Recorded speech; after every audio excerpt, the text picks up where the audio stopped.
जय माता दी मित्रों, मेरा नाम पंडित प्रकाश जोशी। स्वागत है मेरे YouTube चैनल, आपके YouTube चैनल एस्ट्रो आज में। मित्रों, आज हम चर्चा कर रहे हैं वृश्चिक राशि का मई का महीना कैसा जाने वाला है, कैसी होगी वृश्चिक राशि की धन की, स्वास्थ्य की, इनके परिवार के, उनके दाम्पत्य जीवन, उनके कार्यभार की स्थिति, इसके बारे में इस कार्यक्रम में चर्चा करेंगे। मई का महीना बहुत बड़ा महीना है। 3 बड़े गोचर मई में ट्रांजिट कर रहे हैं। राहु का 18 साल बाद राशि परिवर्तन, बृहस्पति का 13 साल बाद राशि परिवर्तन, केतु का 18 साल बाद राशि परिवर्तन होगा। वैसे मई वृश्चिक राशि में अप्रैल से ही शनि की ढैया टाटा बाय बाय कर चुकी है। क्या अब राहु का ट्रांजिट आपके लिए अच्छा रहेगा, खराब रहेगा? शनि महाराज तो चले गए अभी छोड़ के। क्या राहु महाराज आने से आपके जीवन में कुछ सुधार आएगा या बहुत खराब होगा? इसके बारे में इस कार्यक्रम में डिटेल में चर्चा करेंगे। सबसे पहले हम चर्चा कर लेते हैं 18 मई को जो राहु का राशि परिवर्तन हो रहा है। राहु आपके चतुर्थ भाव में ट्रांजिट करेंगे। देखिएगा, ये वृश्चिक राशि कुंडली है, चतुर्थ भाव में राहु ट्रांजिट करेंगे। शास्त्र में लिखा है चतुर्थे गोचरे राहु मिश्रित फलदायका। जी हाँ, 4th हाउस में जब भी राहु ट्रांजिट करते हैं तो अच्छा और बुरा दोनों प्रकार का रिजल्ट जातकों को मिलता है।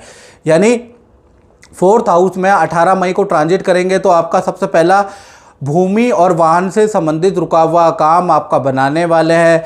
परिवार के अंदर मांगलिक काम, शादी विवाह, संतान का जो काम नहीं हो रहा वो बनाने वाले हैं। साथ ही साथ पद धन में ज़बरदस्त वृद्धि ये राहु 18 महीने के लिए करने वाले हैं। यानी आपके परिवार के लिए, प्रॉपर्टी के लिए बहुत ही अच्छा ये ट्रांजिट है। लेकिन हेल्थ के लिए ये ट्रांजिट बहुत अच्छा नहीं है।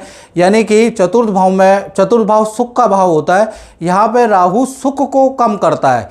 यानी कि आपको मानसिक तनाव दे देगा, आपको बेचैनी दे देगा, रात को नींद नहीं आएगी। साथ ही साथ नसों की प्रॉब्लम, सर दर्द की प्रॉब्लम रहेगी, इन्फेक्शन बढ़ जाएगा, घर में चोरी भी होगी। यानी कि कुछ ऐसी समस्याएं भी राहु के कारण ही आपको सहनी भी पड़ेगी। यानी राहु का शुभ फल भी आपको मिलेगा और राहु का अशुभ फल भी आपको मिलेगा। और ज़्यादा डिटेल जानकारी के लिए आपको मेरे YouTube चैनल एस्ट्रो आज में जाकर वृश्चिक राशि की राहु महाराशि परिवर्तन की वीडियो देख लीजिएगा। पूरे डिटेल में बनाइए तो आपको ज़्यादा पता चल जाएगा। और ज़्यादा डिटेल में जानकारी चाहिए मित्रों तो 7210124289 मेरा व्हाट्सएप नंबर आ रहा है ना, इस पर कॉल नहीं करनी, इस पर व्हाट्सएप कीजिएगा। नाम, date of birth, time of birth, place of birth आप भेज के, हल्का हमने टेलीफोनिक शुल्क रखा हुआ है वो आप पे करके, यूट्यूब की हिस्ट्री में सबसे कम शुल्क हमारा ही है क्योंकि मुझे आपसे प्यार है, आप मेरे सब्सक्राइबर है, फॉलोअर है, इसलिए हमने कम रखा है ताकि आपकी भी सेवा हो पाए। तो आप वो पे करके, हल्का शुल्क पे करके मुझसे कोई टेलीफोनिक कुंडली दिखा सकते हैं और हेल्थ के कुछ उपाय कर सकते हैं, वो कुंडली देख के ही पता चलेंगे। नमस्कार, मैं सुदेश बेरी पंडित प्रकाश जोशी जी से 8 महीने पहले मिला और उन्होंने मुझे ये 2 रत्न धारण करने के लिए दिए,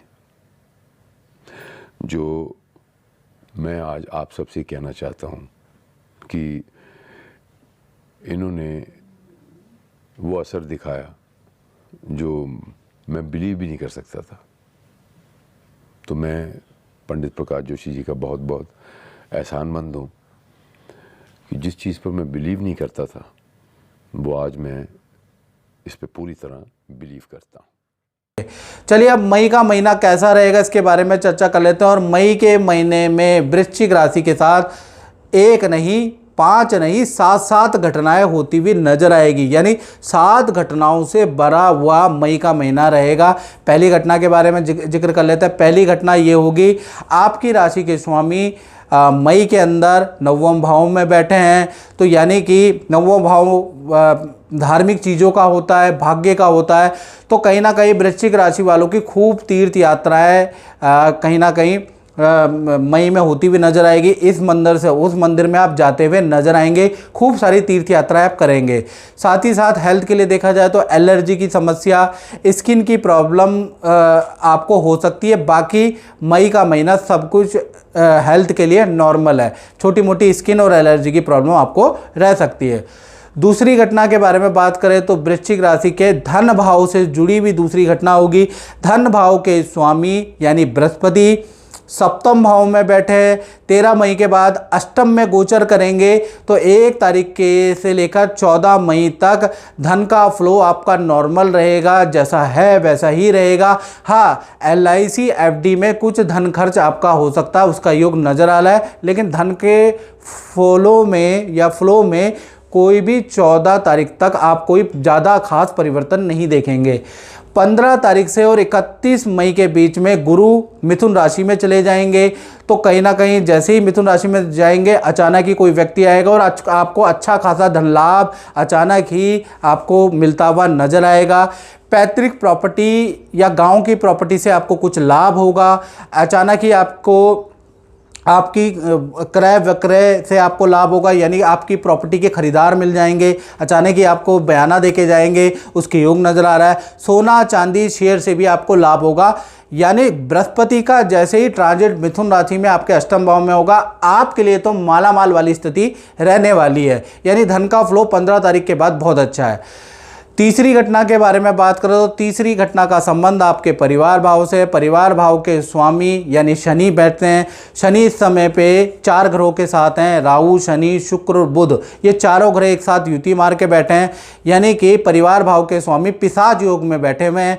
तो 1 तारीख से लेकर और 17 तारीख तक तो भाई घर के अंदर किसी सदस्य के कारण कलेश रहेगा, घर के अंदर थोड़ा सा नौकरों को लेकर परेशानी रहेगी, नौकर या कर्मचारी अचानक काम छोड़ के चले जाएंगे, उससे आपको परेशानी रहेगी, या घर से संबंधित कुछ हल्का फुल्का रेनोवेशन जो आप करा रहे हैं तो ठेकेदार से आपको परेशानी रहेगी। घर के अंदर बाथरूम टाइल का काम, बिजली का काम होता हुआ नजर आएगा। तो 17 तारीख तक तो घर अस्त व्यस्त ही रहने वाला है। 18 तारीख से लेकर 31 मई में ये पिशाच योग टूट जाएगा, परिवार के साथ में समय मिलेगा, थोड़ा शांति वाला माहौल घर के अंदर आ जाएगा और कहीं ना कहीं परिवार के साथ घूमने जाने का, वक्त बिताने का आपको समय मिलेगा, यानी 17 तारीख तक तो अशांति का माहौल ही रहने वाला है। बात करें चौथी घटना की, तो चौथी घटना का संबंध वृश्चिक राशि वाले उनसे जिनकी संतान है, चाहे छोटी संतान है या आपकी बड़ी संतान है या फिर आप विद्यार्थी हैं, तो संतान भाव के स्वामी गुरु पहले सप्तम भाव में होंगे, फिर ट्रांजिट करेंगे अष्टम भाव में, यानी कि मई का महीना 2 भागों में बढ़ता है। 1 तारीख से लेकर और 13 मई तक विद्या के लिए, संतान के लिए समय अच्छा है, करियर के लिए भी समय अच्छा है, यहाँ पर भी कोई दिक्कत नहीं, यानी 13 तक भी अच्छा ही है। फिर 14 तारीख से लेकर और 31 मई के बीच में जब ये बृहस्पति मिथुन राशि में जाएंगे तो संतान की गांव की यात्रा का योग बनता है, नदी पहाड़ों में घूमने जाने का योग बनता है। संतान को कहीं ना कहीं कुछ ना कुछ उनका रुका हुआ या विद्या से संबंधित, करियर से संबंधित रुका हुआ काम होता हुआ नजर आएगा, यानी बृहस्पति जैसे ही अष्टम भाव में जाएंगे संतान को अच्छा रिजल्ट मिलेगा। लेकिन अष्टम भाव में संतान को सर्दी की, निमोनिया की, पीलिया की समस्या भी देता है, यानी छोटी बड़ी संतान को थोड़ा खान पीन में ध्यान रखना है, खासकर 13 मई के बाद, क्योंकि पीलिया निमोनिया की समस्या भी बढ़ा सकता है। साथ ही साथ 5वीं घटना के बारे में बात करें तो 5वीं घटना यानी कि सूर्य उच्च के है और 5वीं घटना का संबंध नौकरी वालों से जो जॉब करते हैं, तो सूर्य के उच्च के होने से नौकरी के अंदर ड्रास्टिक बड़े बदलाव होते हुए नजर आएंगे। यानी नौकरी के अंदर एक तो सीनियर आपकी बहुत तारीफ करने वाले हैं, आपके काम की अप्रिशिएट करने वाले हैं, साथ ही साथ आपको करियर में, नौकरी में कोई सम्मान मिलता हुआ, कोई अवार्ड अचीव करते हुए आप नज़र आएंगे। आपकी अच्छी सेल होती हुई नज़र आएगी मई के महीने में और आपको पद का, धन का लाभ होता हुआ नज़र आएगा, यानी 1 से 31 में आपके लिए बहुत ही अच्छा रहेगा, यानी कि जॉब के लिए तो बहुत ही अच्छा मई का महीना रहने वाला है। साथ ही साथ छठी घटना के बारे में बात करें तो इसका संबंध होगा आपके दाम्पत्य जीवन से। यदि आप वृश्चिक राशि हो और आप लव कपल है या पति पत्नी हैं तो दाम्पत्य सुख के स्वामी गुरु सप्तम भाव में बैठे, फिर ट्रांजिट करेंगे अष्टम भाव में, तो दाम्पत्य सुख चाहे लव कपल हो, पति पत्नी हो, 2 भागों में बढ़ता है। 1 तारीख से लेकर और 13 मई तक पार्टनर के साथ में तीर्थ यात्रा में जाने के योग हैं। पार्टनर के करियर में अच्छी सेल होती हुई नजर आएगी। रिलेशनशिप के लिए भी 13 मई तक यानी समय अच्छा है। फिर 14 तारीख से लेकर और 31 मई तक देखा जाए तो पार्टनर, वैसे तो रिलेशन पूरा ही महीने में अच्छा है, लेकिन 14 तारीख से 31 मई में बृहस्पति मिथुन राशि में गोचर करेंगे, आपके अष्टम भाव में गोचर करेंगे, जो पार्टनर का स्थान परिवर्तन करवाता है। यानी कि करियर में या तो पोजीशन चेंज हो जाएगी, या जहां आपका पार्टनर रह रहा है वहां से स्थान परिवर्तन हो जाएगा, या करियर में बड़ा परिवर्तन, प्रोजेक्ट में बड़ा चेंज 14 तारीख के बाद होता हुआ नजर आ रहा है। तो पार्टनर के जीवन में बहुत बड़ा परिवर्तन बृहस्पति के ट्रांजिट से मई के अंदर ही होता हुआ नजर आएगा। हालांकि रिलेशनशिप वंडरफुल है। इसी प्रकार से सातवीं और अंतिम घटना के बारे में बात करें, वो होगा जो फैक्ट्री दुकान चलाते हैं, अपना काम करते हैं, शोरूम चलाते हैं, उनके लिए।